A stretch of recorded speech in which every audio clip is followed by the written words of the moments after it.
everyone. Thank you for joining us today. My name is Hani Imam, and I am the Insight System Engineer for the Public Cloud Solutions at Veeam. My team is responsible for pretty much anything and everything that our platform does with the three main hyperscalers, AWS, Azure, and Google Cloud. And joining me today is my counterpart, Sebastian. Sebastian, would you like to introduce yourself? Yes, sure. Hi, guys. Hi, everyone. Welcome to our webinar. My name is Sebastian. I'm a subject matter expert when it comes to Veeam's portfolio in protecting cloud workloads. And together with Hani, we'll present to you our latest offering in terms of data protection with AWS. Thank you very much. As we always do with all our webinars, we record all of these. So if at any point you need to drop and you want to catch the tail end of it, or if you would like to share the recording with a colleague, we will be sharing the recording within a couple of days. Also, everyone has been muted to ensure the best audio experience for everyone. But that doesn't mean we don't want to hear from you, and we would like to keep this webinar interactive. So please feel free to post your questions, requests, comments in the chat that you'll find on the right-hand screen, and we will be answering any outstanding questions.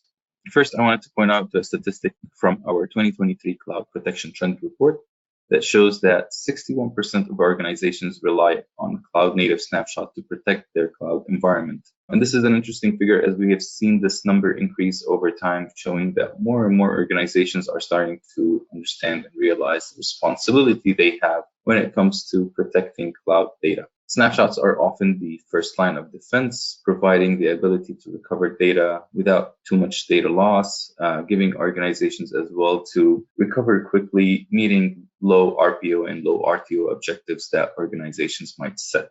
But protecting workloads with snapshots only do have its drawbacks if they are being used as the sole data protection option. Those drawbacks can be being independent of the disks that they are designed to protect, and this is important to consider in case there was some sort of a cybersecurity event that decides to delete or encrypt disks that are being protected. Snapshots are going to be affected as well.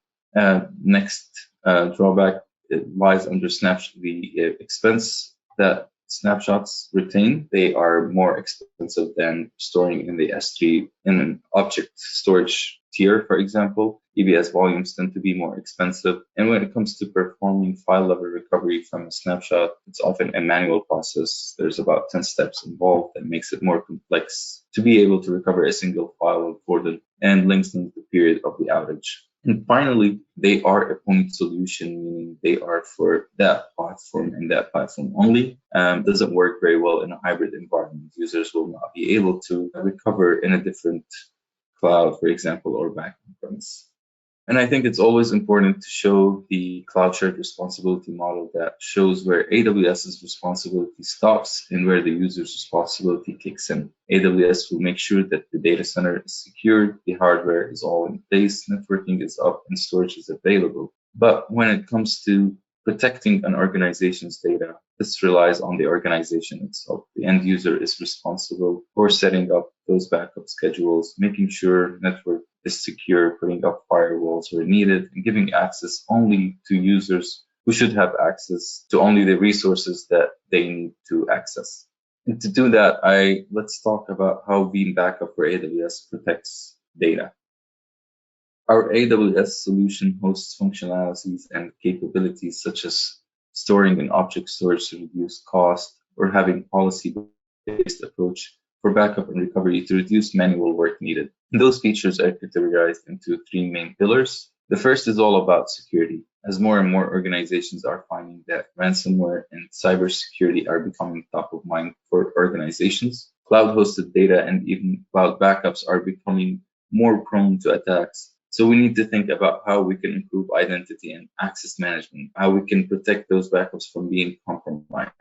The second pillar is around how this solution offers a zero compromise for users. Whether you are new to the cloud or just getting started and unsure how to protect your cloud environment, this solution is going to feel very similar from the get-go, especially if you already manage a Veeam solution today. So there's no need to spend time trying to learn a new technology, how to manage it, and trying to put multiple technologies all together so you can navigate through them and try and remember how one solution does it compared to the other. And lastly, we wanted to put those first two pillars together and give end users the ability to quickly restore their data in a reliable and secure fashion, making it easy and being able to restore anything anywhere. Now, let's dive deeper into each pillar and talk more how Veeam Backup for AWS deliver on those. When it comes to security, having two separate accounts for production and backups is highly recommended. This way, if one of those accounts flows to be compromised, you still have another copy that isn't compromised. With Veeam Backup for AWS, you can have the appliance spun up in a separate account from your production account and be able to protect multiple accounts as well. Leveraging role-based access control so that only users with certain privileges can perform certain tasks that are assigned to them, and as well leveraging multi-factor authentication for added security in case credentials were stolen. Finally, in our latest version release, version 6, leveraging S3 object lock to ensure backup data cannot be modified or deleted by anyone. This uses the write once and read many technology and can protect even from rogue employees. With our policy-based approach, users can automate backups and be sure that all their workloads can be added automatically, leveraging tags, creating image-level backups that can be stored in object storage to the cloud spend for long-term retention backups, and finally, giving users the capability to manage multiple environments, whether they're cloud, virtual, even physical, or from a single interface without needing to learn how to use new tools or navigate between multiple tools. And all that ties back to when it comes to recovery. Veeam gives users the capability to recover anywhere, whether it be in a different region, back on premise, or even to a different cloud provider. Veeam doesn't have you locked in. You can also reduce your recovery cost by just recovering individual files or folders that are needed instead of having to recover a 100 gigabyte instance, for example. And all that is simplified with our easy to use wizard driven tool that Sebastian is going to show us in a demo soon. Now, to talk about how we protect those different instances, workloads in the cloud. When it comes to Amazon EC2 instances, we create those snapshots. We help facilitate that, send that API, and then we spin up. We can take those snapshots, convert them into an image level backup, and store them in S3, a much cheaper offer. When it comes to the RDS, we initiate that API call to create those snapshots. And when it comes to EFS instances, we take those snapshots and store them into the AWS vault. And finally, VPC settings, for example. We take those settings, that configuration settings, we store them in Veeam Backup database, and we can as well create another copy to store it in the S3. Now, why is this important? Because first, backups are cheaper. Not only that the storage per gigabyte is cheaper on an S3 bucket, but also we compress those backups. We get 40 to 50% compression rate. They're more secure. They're encrypted. You can encrypt those backups. You can as well be leveraging the immutable storage in S3 adds more security to your backups. And finally, being platform agnostic, giving you the flexibility to be able to restore anywhere easily is another added benefit for those image level backups. Now, when it comes to file level recovery, the way that we do it, one way is either through the EBS snapshots back to the original location. The workers get spun up. We get that data. You can navigate through the worker instance and select the individual files or folders that you're looking to recover. As well, you can download them back to your local machine that you're browsing from. That's one way to recover from snapshots. Same thing if you wanted to recover from the backups as well, the image level backups, giving you the same capability to restore back to the original location, or as well restore back into your local machine that you're using. Now, how do we like the overall picture to look?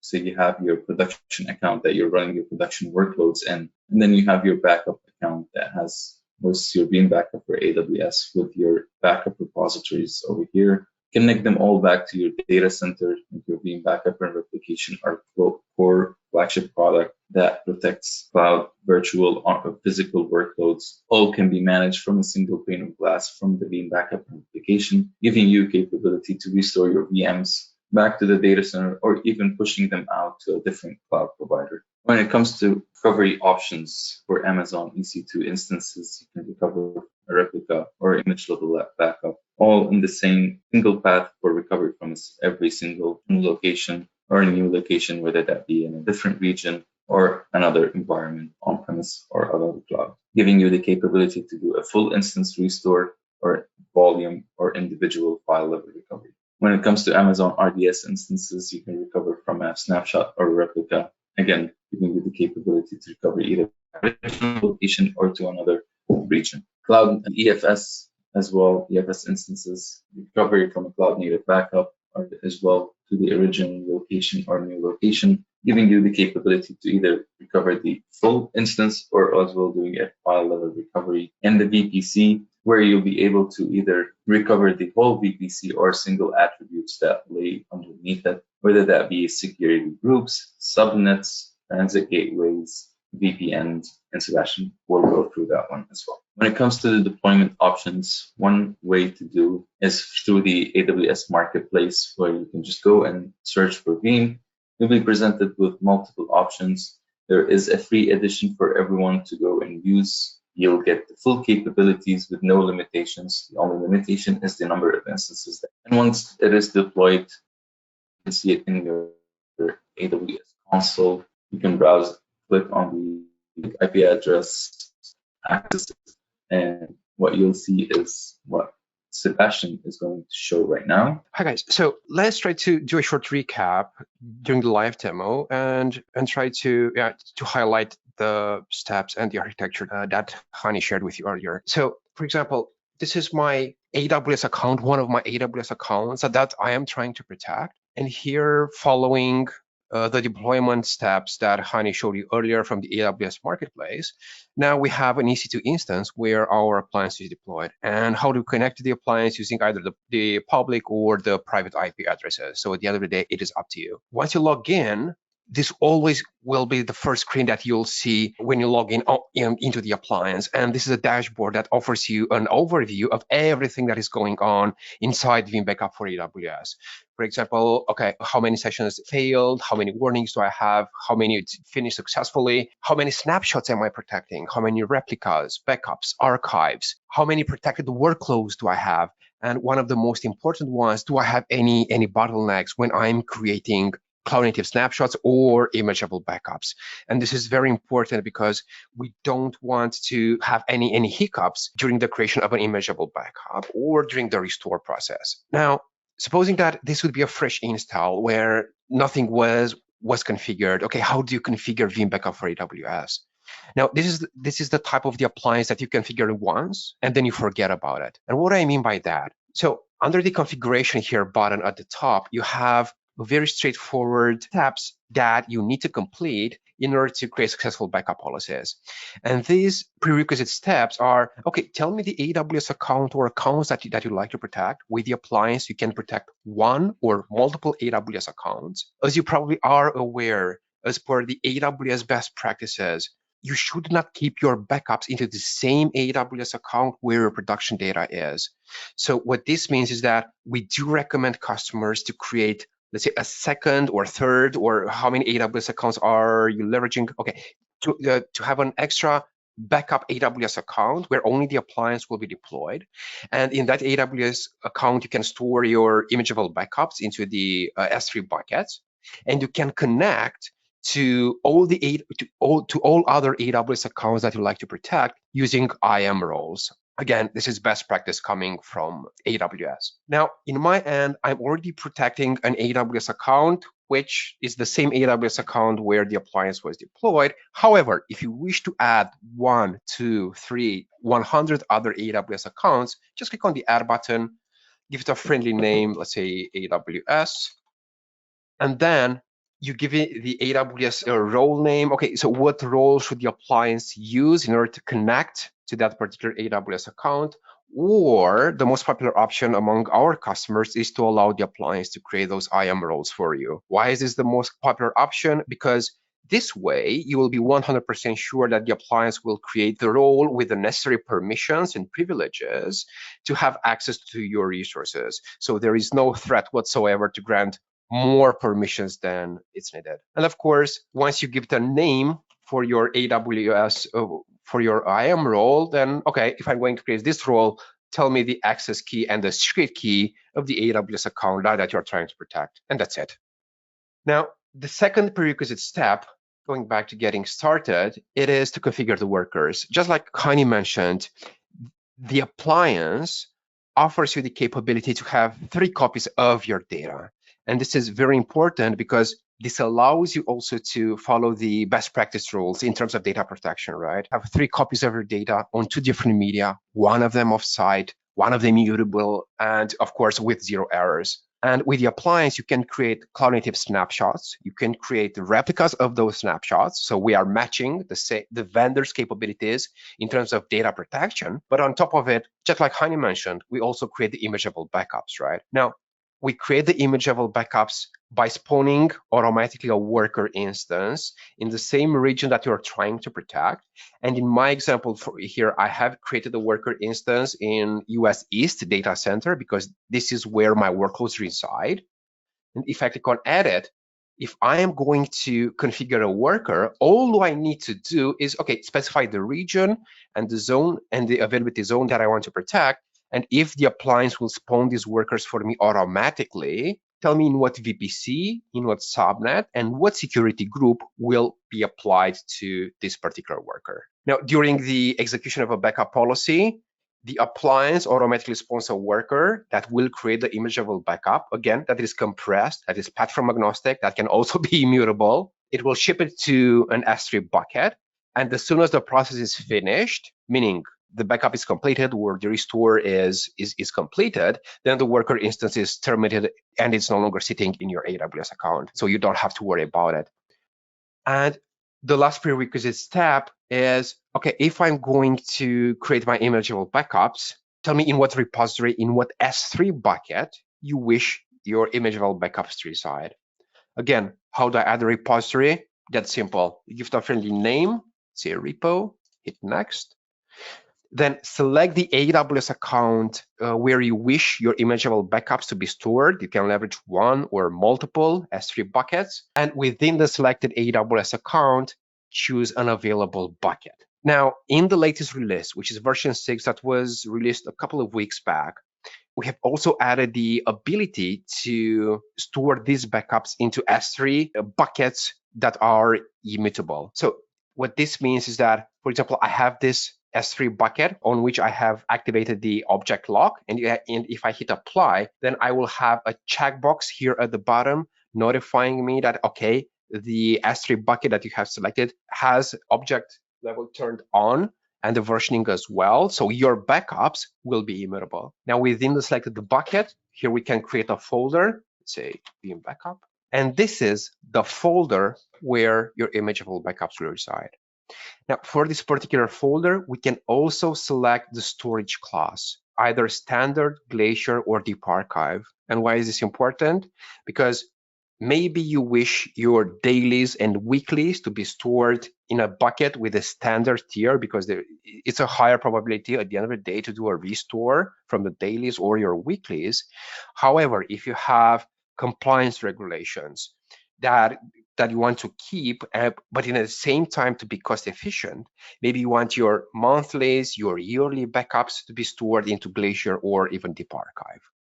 And if I hit next, we can also add encryption at the repository level, meaning we can either encrypt the repository, we can encrypt the S3 bucket using a plain password, although I don't necessarily recommend it as passwords get lost easily. However, I do recommend using AWS KMS keys, okay, customer managed keys, in order to encrypt your S3 buckets.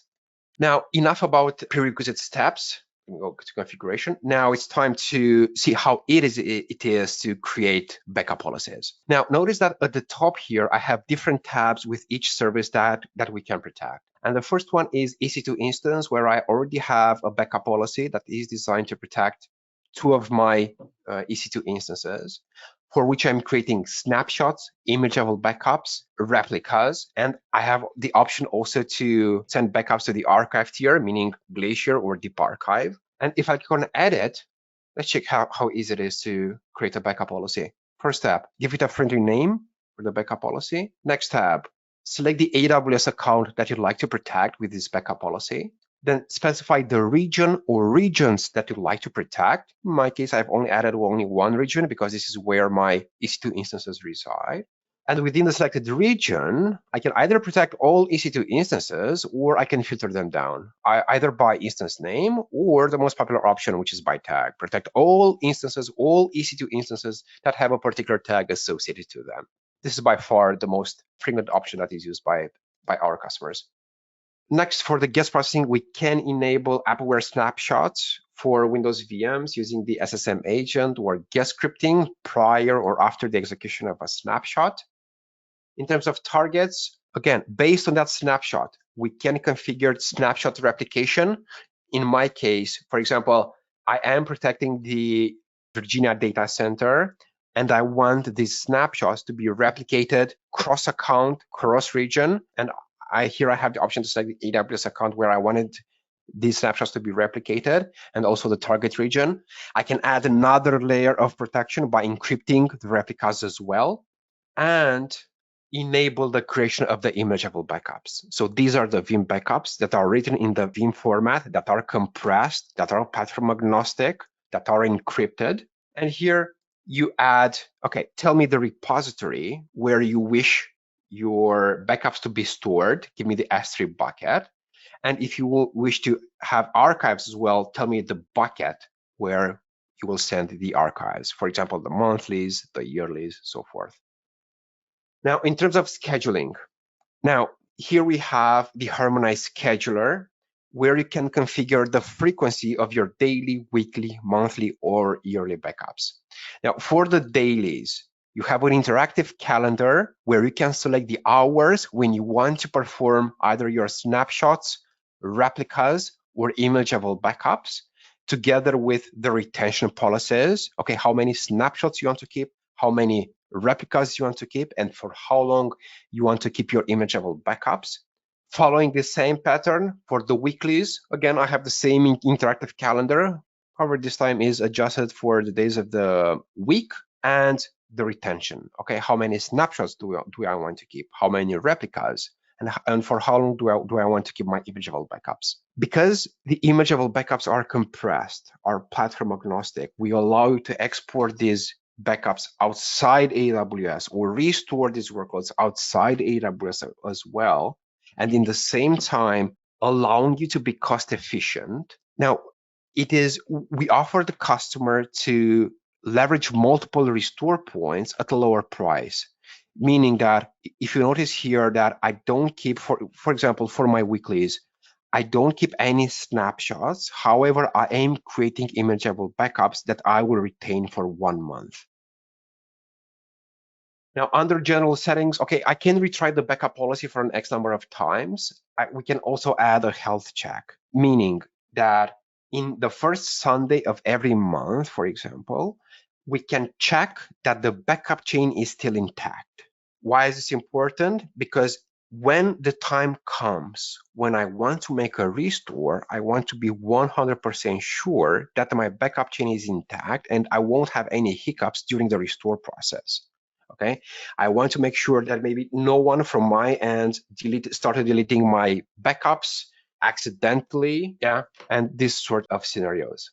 And prior to executing anything, based on my retention policies and the EC2 instances that I am protecting, I have an estimated monthly cost for my snapshots, replicas, backups, archive, the traffic, and the transactions prior to executing anything. So you'll know in advance how much your backup data will cost at the end of the month. Now, moving on to the second tab for the RDS, I won't go that deep because all backup policies are standardized. However, if I click on the edit button, the main difference here is that under sources, under resources, now we will no longer protect EC2 instances, but I will have the option to protect databases. Besides this, the process remains exactly the same. We allow you to protect VPC settings as well.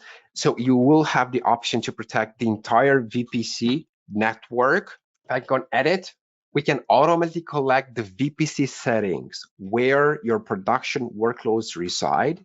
This means that if, for example, I have a backup policy that protects EC2 instances in the Frankfurt data center, I can automatically collect the VPC settings from the EC2 instance or RDS or whatever workload that you are protecting, and we can protect it automatically. By default, we keep the backups for the VPC on the appliances database. However, we can create a second copy and we can store it within an S3 bucket.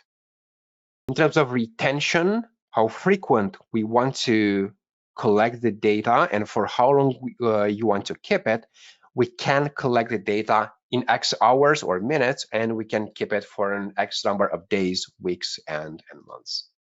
And for the settings, okay, we can configure to receive a daily report, meaning that whenever a backup policy is being executed, either that is for EC2, EFS, RDS, or VPC, you can receive reporting with analysis with the status of that particular backup policies. Okay, how many workloads were backup successfully, how many failed, if there are any errors, what are the errors, and some recommendations on how you can alleviate them.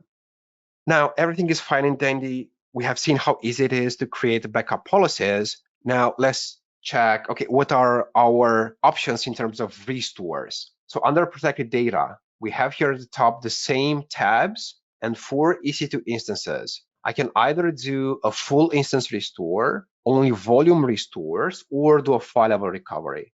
If I want to do a file level recovery, this is my EC2 instance from where I can restore only the files or only the folders that I'm interested in. I can restore it either from an image level backup or from a snapshot or from a replica from any restore point that I have available. In terms of the restore settings, okay, we have customers, for example, or there are scenarios where, for example, you would like to restore files or folders that are gigs in size or terabytes in size. So what we can do is that we can adjust the restore rate and the speed on which you will be able to perform that file level recovery. And we can restore the files, each file up to 1 megabyte per second. Now, once this step is completed, okay, and the next step is give the reason, let's say demo, hit next, and once you click finish, then the appliance will offer you an URL. I will click cancel because I've already executed this process.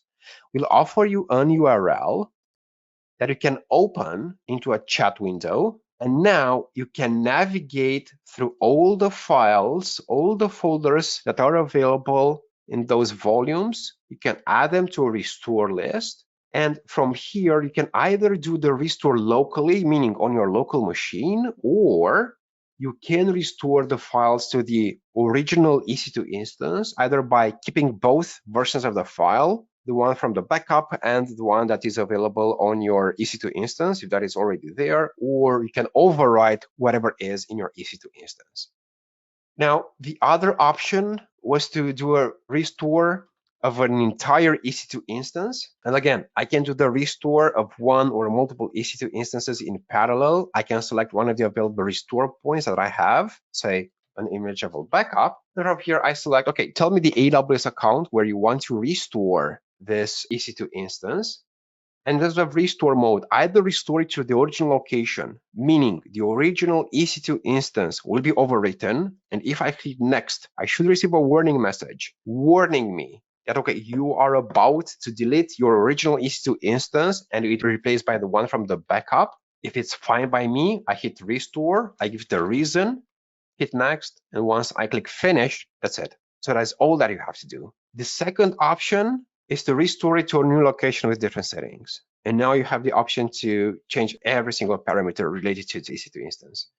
Meaning, in the AWS account that you have selected, tell me now the region where you want this EC2 instance to be restored to. I've selected a Paris data center, a random one. Tell me the encryption schema that should be applied for this EC2 instance. Either use the original one or add a new one. For the EC2 instance, I can rename the EC2 instance, and I can also change the type of the EC2 instance. And in terms of network, if I'm going to restore this EC2 instance into the Paris data center, tell me in what VPC, in what subnet, and in what security group you wish the EC2 instance to be restored to. And again, that's it. You give the reason. Edit this. Hopefully I'll have some VPC settings. Okay, I have something in Paris, which is good. Let me choose also security group. Again, I can give the reason, and that's it. Once you click finish, the restore starts.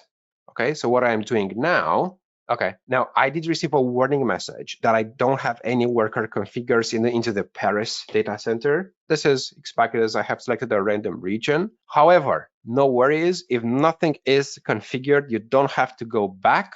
The appliance can create that with that worker config automatically for you. So as you can see, now the restore process started. Now for RDS, we have the exact same pattern. I can restore one or multiple RDS databases, and here we cover all flavors of AWS RDS. And following the same pattern, tell me the account where you want the AWS account where you want your database to be restored to. Tell me the restore mode, either back to the original location or restore to a new location with different settings. And if I'm going with new location with different settings, again, tell me the region. Let's go with Virginia. Tell me the encryption schema. Oh, engine is not supported in. Okay. And this is a very cool error message.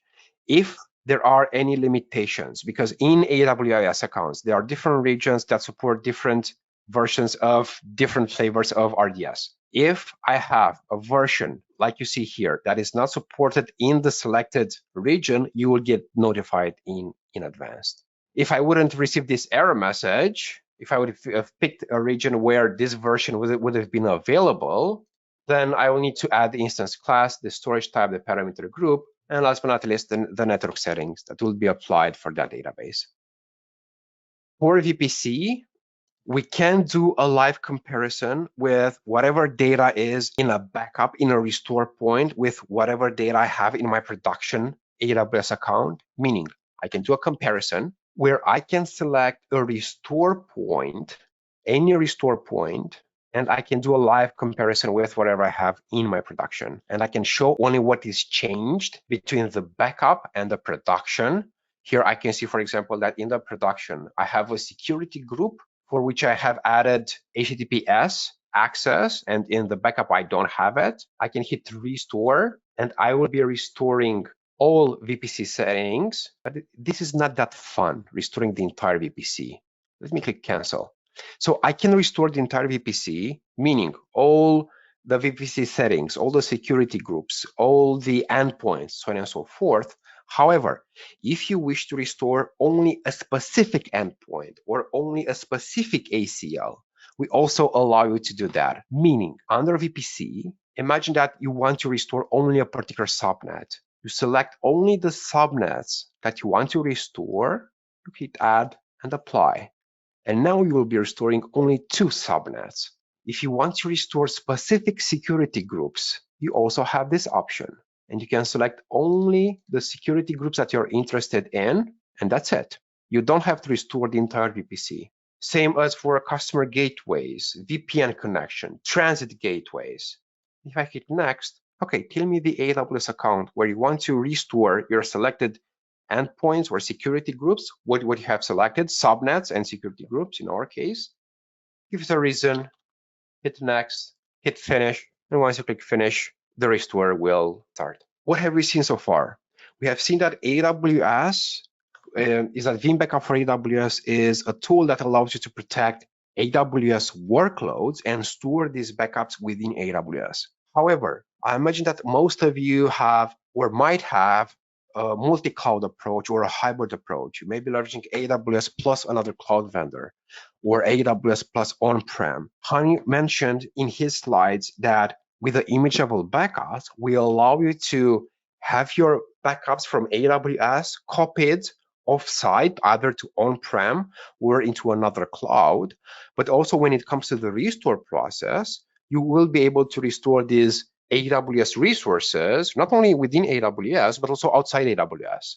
Now, how do you do that? And now Veeam Backup Ender application comes into play. This is Veeam's flagship product, our bread and butter on which we build our brand upon. And what we can do is we can integrate Veeam Backup Ender application with Veeam Backup for AWS. How do you do that? Under Manage Servers, click on Add Server. You have here an option to add Veeam Cloud Native Backup appliances. And as you can see here, we have the same appliance where, okay, we have different appliances that can protect all three hyperscalers, AWS, Azure, and GCP. In our case, we'll focus on the AWS one. And here you can either connect to an existing appliance that was most probably deployed from the AWS marketplace, or there's a second option that allows you to deploy the appliance directly from Veeam Backup for AWS. And now if you deploy a brand new one, again, you'll follow the same steps just like in the AWS marketplace, meaning tell me the AWS account where you want this appliance to be deployed. Tell me the data center where you want it to deploy. Select the data center. Give it a friendly name. This is the EC2 instance name where the appliance will sit. Tell me in what VPC, subnet, security group should be applied to the new EC2 instance. What kind of IP you want it to be associated with the EC2 instance. And if I'm going to connect to it, tell me what will be my initial credentials. Okay, tell me what is the username and password that I will use in order to connect to it. I won't go any further because I don't want to deploy a brand new appliance. I already have one, this one, Veeam Backup for AWS, and I can open the console directly from Veeam Backup Enter application. And now I will have to open a browser window, and it will redirect me to the same appliance that we have seen earlier. But once these steps are completed, under Home, Jobs, here I will have visibility across all my backup policies that I have created with Veeam Backup for AWS. Like I've mentioned earlier, we have the same appliance for Azure, GCP. We can also create backup policies for protecting your on-prem data center. So what this means is that Veeam Backup Enter application is a one-stop tool. It offers one single pane of glass where you'll have visibility across all your backup policies from all your hyperscalers. Either these are cloud or on-premises.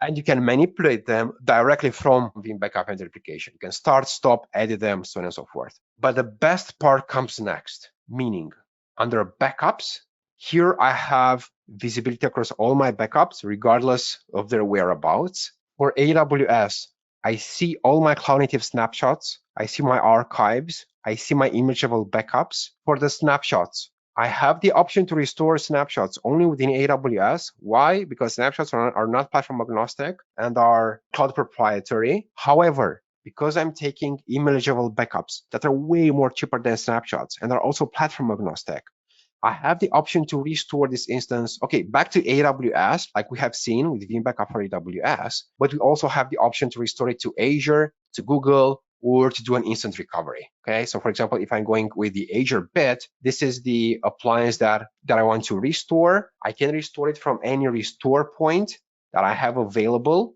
Click next. And then following, okay, if I'm going to restore it to Azure, tell me the subscription where you want it to be restored. Tell me the location. Tell me in what data center you want it to be restored.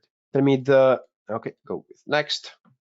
Potential data sovereignty. Okay, because I have a different cloud vendor with a different region, it will throw a warning message, but I am okay with that. And this is the EC2 name of the AWS instance. Okay, what would be the name of the Azure VM? If I go next, okay, what will be the size of the EC2 instance within the Azure ecosystem? So what we are doing at the end of the day, we are converting that EC2 instance into an Azure VM. We can select the size, the resource group where we want it to be restored, and the network settings. Tell me in what VNet, in what subnet, and what NSG you wish to apply to that Azure VM. Now, I've also mentioned that we also allow you to sync up cloud data and backups. And how do you do that? Under backup infrastructure, under backup repositories, here, for example, I have created a couple of repositories for my on-prem where Veeam Backup Enter application is deployed. I have also an S3 bucket and another local repo. Now, under Home, Backup Copies, here I can copy whatever I have in AWS, either to on-prem or in other cloud, meaning another storage account in another Google bucket or on-premises. Now, if I can edit, first, give it a friendly name, copy mode, how frequent you want to do the sync between AWS and whatever entity you're trying to send your backups. Tell me what kind of data you wish to send. And here you can add the data either from jobs, either from repositories, or from backups. And here I'm selecting whatever backups I'm creating with this backup policy and where do you wish to store them. Okay, like I mentioned earlier, I want to store them into a repository that is on-prem. Select the retention policy for how long you want to keep these backups on your own premises. If I go with advanced, I can reset the compression level, either dedefine the optimal high, extreme, maintenance, RPO monitoring. What happens if backups don't reach my on-prem? I want warning messages. I want alerts that something is wrong with my process. I want notifications. Maybe I want scripts to be executed on-prem in order to expect those backups into specific folders or data centers.